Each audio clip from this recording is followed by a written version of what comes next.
Eu estou aqui hoje com Natália Prestes, uma moça que tem história de convicção, de investimento. O céu investiu, o céu patrocinou e o céu te trouxe aqui. E eu queria saber de você, quem é Natália Prestes?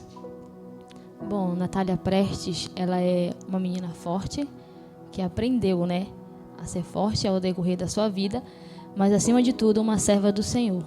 Glória a Deus. Você tem um testemunho para compartilhar com a gente? E eu tenho certeza que muita gente vai ser edificado por isso. Como começou a sua história? Como foi que aconteceu para você chegar até aqui? Bom,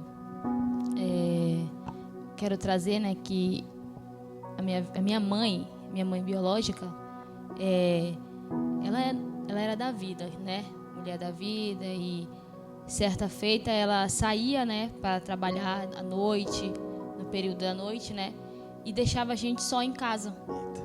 E os meus irmãos ali, que tinham por volta de 10 anos por aí, e eles tomavam conta da gente, das menores.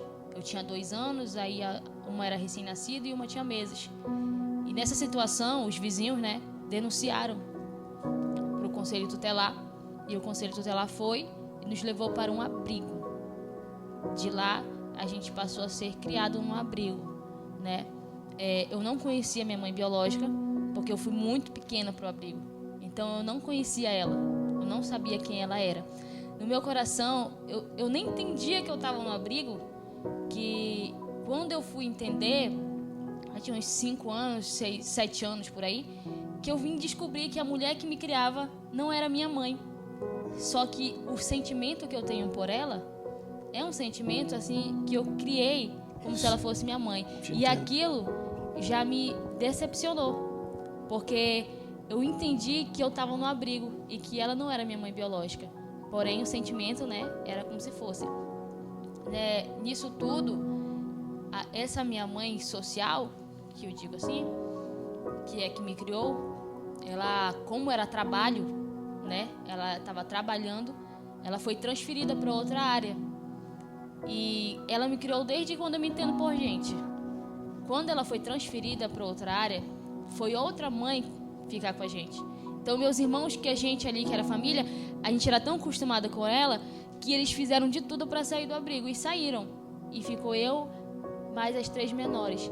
E aí que começou A sua história, de fato. A minha história, de fato. Porque a partir do momento que ela saiu, a gente foi ser criada por outra pessoa, a gente já não tem aquela confiança.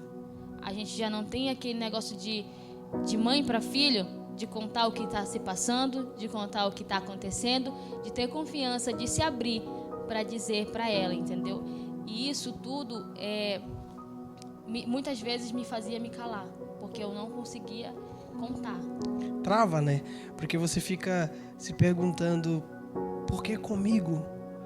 Por que não me contaram? Por que não foram exclusivos na informação? A gente sempre acha que alguém está escondendo da gente. Sim, e eu lembro ali que antes disso tudo acontecer, eu tive um sonho.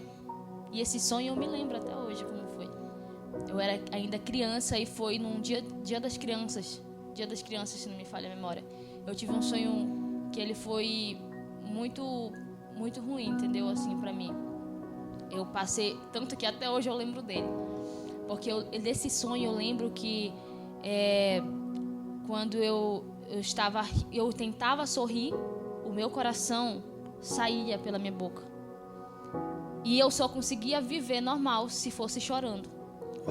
Porque se eu tentasse de alguma forma sorrir, nem que fosse pouco, o meu coração, eu sentia como se ele subisse.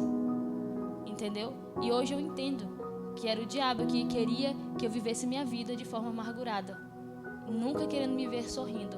Porque eu sei que ele sabia os planos que Deus tinha na minha vida. E quando eu comecei a passar por isso, eu lembro que no abrigo, tinha um rapaz lá nesse abrigo, ele já era assim, envolvido com na época, galera, com droga, essas coisas. E ele começou a ir me visitar na minha cama. E ele me aliciava, entendeu? Ele me...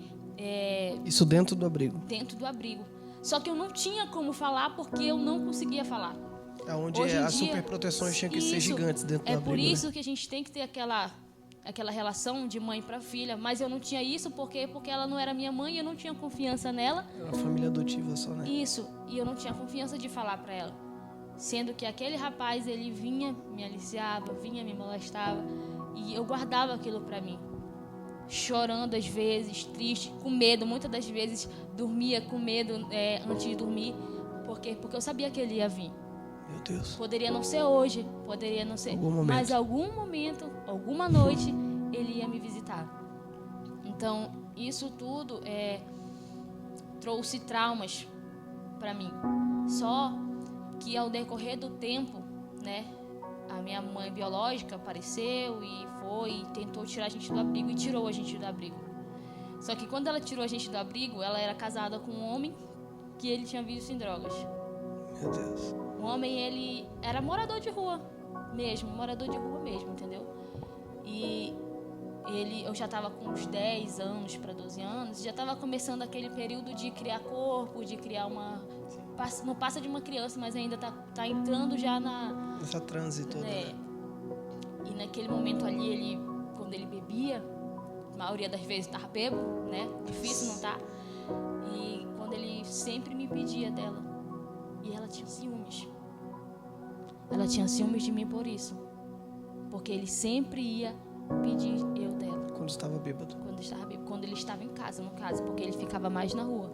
Mas quando ele chegava em casa, ele pedia eu dela. Ela não me dava, lógico, mas ela tinha ciúme de mim. Aquilo gerava um conflito dentro de casa. De casa. Né? Por quê? Porque chegou ao ponto de ela me expulsar de casa. Meu Deus. Ela me expulsar de casa e eu ter que viver minha vida fora. Porque ela não me aceitava, porque preferiu o marido dela, que infelizmente era essa situação, né? O que aconteceu? Eu fui morar com a minha irmã. Infelizmente, minha irmã também tinha um vício de drogas. É como se constantemente, quando você tentasse acertar, Satanás sempre armava um laço para você errar, para você dar errado. Isso. Tem uma frase que diz: não era pra gente ter dado certo. Isso. E nisso tudo, quando eu fui morar com a minha irmã, infelizmente, ela tinha esse vício de drogas. E certa noite, assim, uma noite, ela usando, né, com o marido lá para trás, e chegou um amigo dela, não sei, que eu nunca vi aquele homem na minha vida, num carro, e ele começou a pedir isso, não, vir com intenções para mim, né? E eu entrei para dentro de casa e fiquei lá, pelo fato de ainda ser moça, de ainda ser, né, criança, né? E eu lembro que desculpa. Eu lembro que ele... Acho que eu não consegui falar. Pode falar, fica tranquila. Que ele pediu. A minha irmã falou pra mim ir com ele comprar fralda pra filha dela, que tinha meses. E eu fui. Ela disse que conhecia. Ela disse que sabia quem era. Era de confiança? Era de confiança. Eu perguntei dela ainda, eu lembro. Eu perguntei dela e disse assim: tu conhece? Ela disse que conhecia ele. Desculpa. Fica tranquila. Ela disse que conhecia ele. E aí eu fui. Eu entrei no carro e ele, pegando a estrada, ele disse pra mim assim que a gente ia pegar na casa de uma mãe dele, se eu não me engano, algo do tipo, e a gente ia pegar, e eu fui, né? Porque eu vi que ele estava indo em direção à estrada, né? Ao mato, onde não tinha nada. Onde não era o local da fralda. Não era o local da fralda, com certeza. Não tinha taberna para ele nem nada, e eu já sabia. Eu já tinha noção do que iria acontecer, né? E nisso, quando ele entrou, né, para um ramal, e lá aconteceu, né, o que aconteceu. Ele me jogou na estrada, né? Nessa parte eu louvo a Deus, porque poderia ter me matado. A minha vida, a minha história poderia ter acabado ali, né? E na hora que ele estava consumido, eu falei para ele a seguinte frase. Eu perguntei dele assim: você não tem filha, mulher? Eu perguntei dele. E nesse momento foi a hora que ele parou. Ele parou, ele falou: veste tua roupa, me jogou na estrada e me deixou lá. Eu vim andando para casa com medo de bicho, com medo de outros carros, de outras pessoas, com medo de outros homens, no caso. Após algumas decepções e dores, a gente sempre acha que todo mundo vai ser igual. Todo mundo vai ser igual. A gente sempre acha que se a gente dobrar uma esquina vai ter um outro de novo, um outro causador de pânico, um outro causador de estupro, um outro causador de alguma coisa de novo, até que Deus nos leve para o local da cura. É verdade. E quando aconteceu isso, né, eu comecei a ficar amargurada. Eu disse, eu comecei a pensar que Deus não gostava de mim, entendeu? Eu comecei a pensar que até mesmo que Deus não existia. Eu não conseguia pisar dentro de uma igreja. Eu passei anos e eu falei bem assim, e de todas as formas eu queria morrer. Não sei se você entende. Eu queria que a minha vida que terminasse aquele sofrimento. Eu te entendo. Entendeu? Eu queria que terminasse aquilo tudo, né? E eu lembro que eu me joguei nas drogas, me joguei mesmo até eu conhecer Jesus. De verdade. Não só o que os outros falavam para mim, o que os outros diziam que Jesus fazia, mas eu conheci ele de verdade, né? Uma vez eu tive uma overdose, quase eu morro, porque eu usava drogas para me esquecer o que tinha acontecido comigo, para tirar aquela tristeza, aquela amargura do meu coração. Então, a maioria do meu tempo eu era drogada. Eita. Era sob efeito de drogas. Meu Deus. Com 14 anos eu tive uma overdose. Quase eu morria. Então, quando cheguei ali, comecei a ter experiência, porque eu fui para os pés do Senhor. E a única coisa que eu pedia de Jesus era que o Senhor me curasse. Tem uma canção que ela te resume muito. Ela diz assim: quem me vê cantando não entende a dor e as guerras que tenho que enfrentar, pois muitas vezes o que eu canto é pra ajudar alguém a se levantar. Mas eu confesso, nem sempre eu tô bem, mas mesmo assim eu vou profetizar que o meu hoje não significa nada perto do que Deus fará. Como foi esse processo de Deus te tirar desse período de negatividade total, de deserto, para Deus te levar para o local da cura? Como foi que isso aconteceu? Quando eu aceitei Jesus, eu lembro que eu fui para um culto.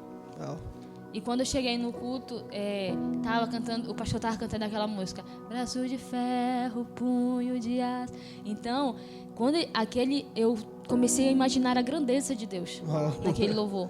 E eu fiquei imaginando Deus, entendeu? Eu falei, tantas vezes eu desacreditei que Deus existia, e nessa canção eu pude ver que Deus é real. Então eu fui chorando, me ajoelhei naquele altar, arrependida por todos os meus pensamentos que eu tive contra Deus, entendeu? Ele não teve culpa do que alguém fez, né? E a única coisa que eu pedia de Deus era que Ele me curasse. Aí a minha jornada com Deus começou, porque eu comecei a caminhar, a pregar em bocas, a pregar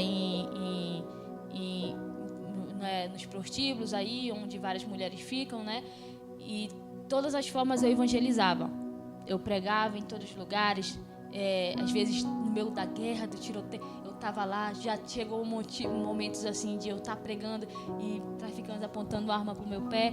E quando eu aceitei Jesus, eu queria viver o melhor de Deus. Eu queria levar o Deus que eu conheci para as pessoas. Aonde elas estivessem, eu queria levar Ele, para elas sentirem também o que eu sentia. Porque a gente vê aquela pessoa, mas a gente não sabe o que ela passa por dentro, a história dela, entendeu? E quando eu comecei a pregar, eu sempre chorava. Todas as noites eu chorava por um motivo, porque eu não conseguia perdoar minha mãe. A minha dor era essa, porque eu não conseguia perdoar minha mãe. E todas as noites eu chorava e dizia assim: Senhor, eu só quero perdoar ela, porque eu sei que isso empata muita coisa na minha vida. E eu quero perdoar ela. Me ensina a perdoar ela. E as minhas orações eram sempre essas, porque eu ficava com raiva. Eu orava, mas eu orava com aquele sentimento de raiva dela.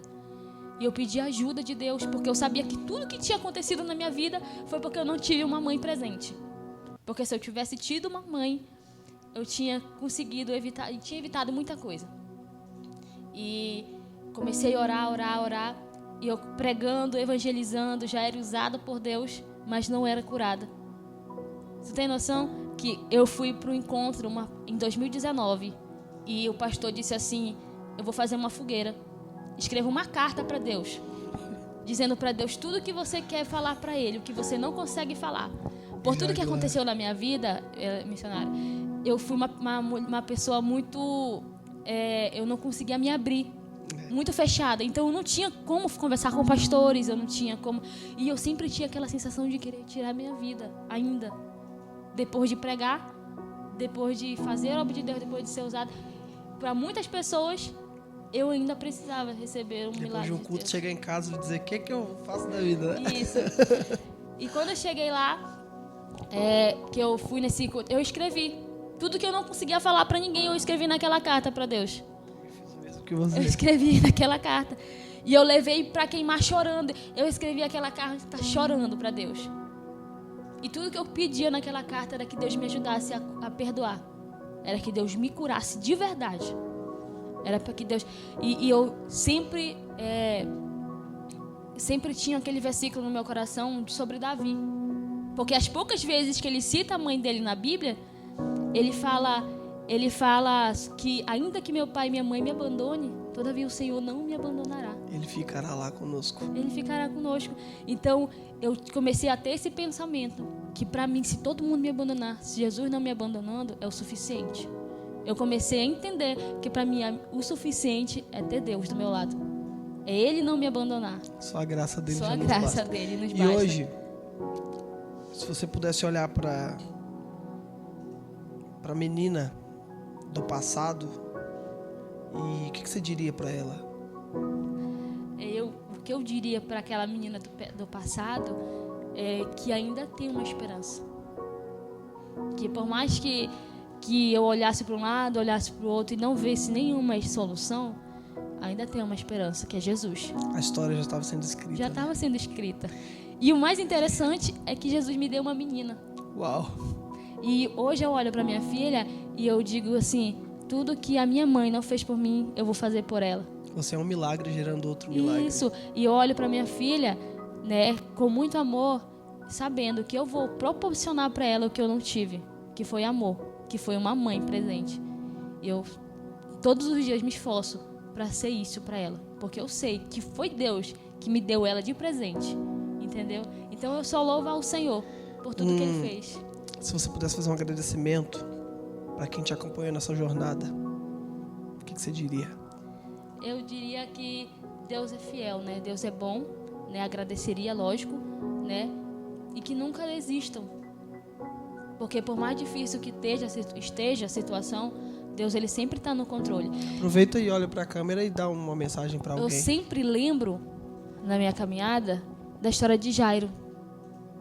Porque Jairo, ele era mestre de sinagoga. Ele ensinava, né? Para quantas pessoas ele não pregou? Quantas palavras de consolo ele não levou para as pessoas? Mas dentro da sua casa tinha alguém que precisava de um milagre. Dentro da sua casa tinha alguém que estava morrendo. Dentro da sua casa tinha alguém que estava perecendo. Então, sempre Jesus, a gente tem que entender que Jesus sempre, Ele vai estar no controle da situação. Não importa como está a situação da tua vida, como está a tua casa, a gente tem que acreditar que o Senhor, ainda que venha morrer, Ele vai ressuscitar. Uau! Eu fico muito feliz em ouvir sua história. De verdade. De verdade. Nós passamos algumas coisas semelhantes. E eu também escrevi uma carta e joguei na fogueira. E eu também me perguntei para Deus, por que comigo? E eu também me perguntei para Deus, e agora? E hoje, eu sou grato. E eu sou grato a Deus pela sua vida, porque você está aqui. Amém. Obrigado por ter vindo, obrigado por compartilhar. E eu creio que muitas meninas, muitas mulheres, muitas crianças vão olhar para você e vão dizer: eu quero ser igual essa menina, cheia de Deus. Uma mãe cheia de Deus, uma mulher cheia de Deus. Pode deixar seus agradecimentos finais. Amém. Que Jesus abençoe sua vida, sua casa e sua família. Em nome nome de Jesus. Em nome de Jesus. Fica na paz.